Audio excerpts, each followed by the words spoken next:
वो कौन सी सब्जी है जिसे खरगोश शौक से खाते हैं?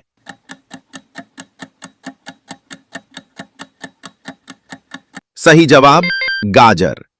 अगला सवाल, वो कौन सी सब्जी है जो सलाद बनाने में इस्तेमाल होती है?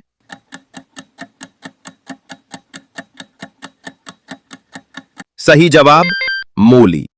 अगला सवाल, वो कौन सी सब्जी है जो जिस्म में खून बनाने में मदद देती है?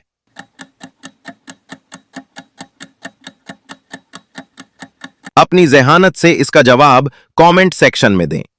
अगला सवाल, वो कौन सी सब्जी है जो ज्यादातर कच्ची हालत में खाई जाती है?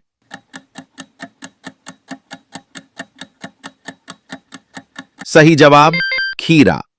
अगला सवाल, वो कौन सी सब्जी है जो ज्यादा देर तक महफूज रखी जा सकती है?